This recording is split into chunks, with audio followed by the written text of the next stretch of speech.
Lockdown तो बाद हुण देश हौली हौली खुल रहा है।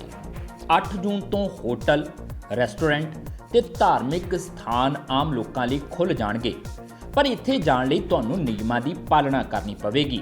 इस दे लई केंद्र सरकार ने गाइडलाइन जारी कर दी है। दस दईए कि गृह मंत्रालय ने कंटेनमेंट जोन नूं छड्ड के देश के बाकी हिस्सों च धार्मिक स्थानां, मॉल, रेस्टोरेंट ते होटल खोलण की इजाज़त दे दी सी। अनलॉक 1 तहत 8 जून तो इन्हां थावां नूं खोलण की सरकार ने इजाज़त दी सी। सब तो पहलां गल करदे हां दफ्तर दी। दफ्तरां दे एंट्री गेट ते सैनिटाइजर डिस्पेंसर होना लाजमी है। इत्थे थर्मल स्क्रीनिंग भी की जाएगी।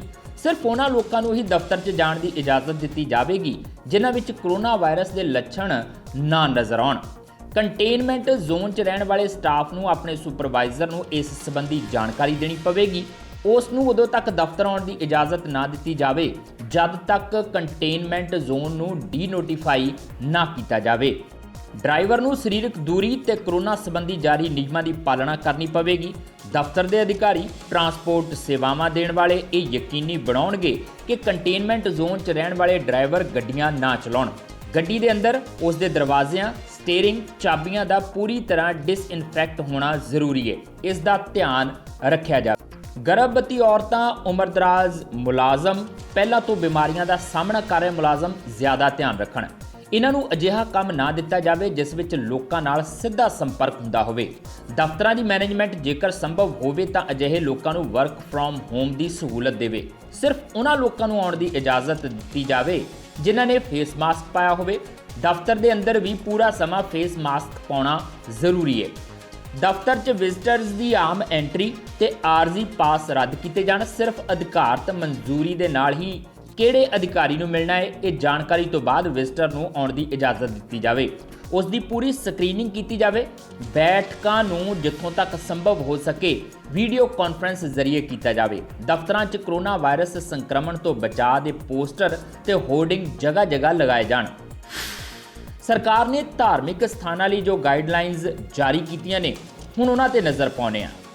कंटेनमेंट जोनां अंदर स्थित धार्मिक स्थान फिलहाल बंद रहणगे, जबकि इस दे बाहर स्थित धार्मिक स्थानां नूं खोलण दी इजाज़त होएगी।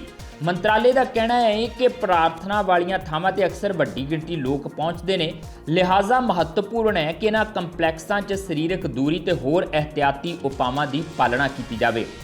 SOP मुताबक धार्मिक स्थानां ते रिकॉर्डड भगती संगीत वजाया जा सकता है। इन्फैक्शन के खतरे तो बचने लिए ग्रुप च गाण की इजाज़त नहीं होगी। श्रद्धालुओं नूं धार्मिक स्थान ते जनतक आसन इस्तेमाल करन दी थां अपना आसन या चटाई लियाउणी पवेगी ते उस नूं अपने नाल ही वापस लिजाना पवेगा। धार्मिक स्थानां ते प्रसाद वर्गियां भेटां नहीं चढ़ाईयां जाणगीਆਂ, ना ही पवित्र जल का छिड़काव किया जाएगा जां वंडिया जाएगा।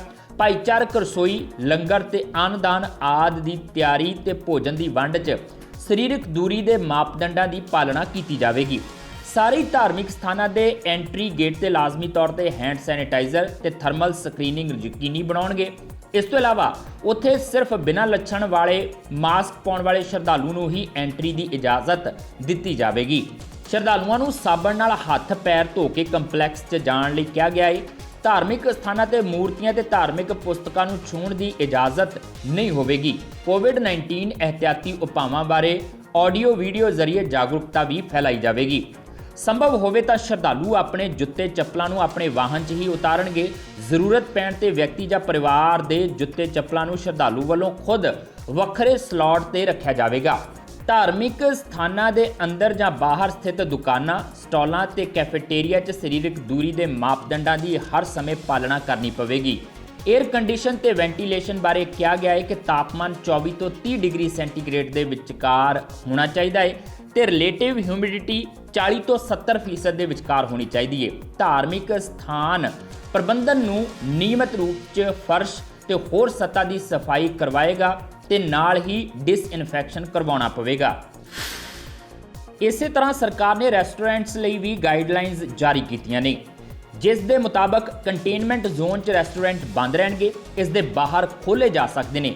रेस्टोरेंट च आके खाना खाण की बजाय होम डिलीवरी नूं हल्लाशेरी दी जाएगी। डिलीवरी करने वाले घर के दरवाजे ते ही पैकेट छड्ड देण, हैंडओवर ना करो। होम डिलीवरी ते जाण तो पहलां सारे मुलाजमां की स्क्रीनिंग की जाएगी। रेस्टोरेंट के गेट ते हैंड सैनिटाइजेशन ते थर्मल स्क्रीनिंग के इंतजाम होने चाहिए ने। सिर्फ बिना लक्षण वाले स्टाफ ते गाहक नूं ही रेस्टोरेंट 'च प्रवेश दिता जाए।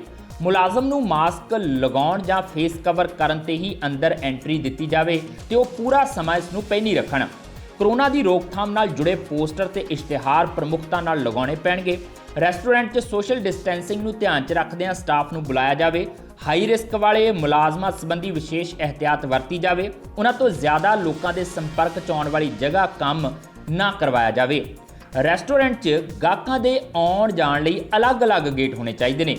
मेज़ां दे विचकार भी ढुकवीं दूरी होनी चाहिए है। रेस्टोरेंट 'च 50% बैठण की समर्था तो ज़्यादा लोग इकट्ठे बैठ के खाना नहीं खा सकणगे। रेस्टोरेंट खाना खवाउण लई डिस्पोजेबल का इस्तेमाल कर सकते हैं। हत्थ धोण लई तौलीए की थां चंगी क्वालिटी के नैपकिन का इस्तेमाल किया जाए। गाहकां ते रेस्टोरेंट नूं बफे सर्विस दौरान भी सोशल डिस्टेंसिंग का ध्यान रखना पवेगा। एलीवेटर्स 'च ज़्यादा लोगों के जाण की पाबंदी होवेगी।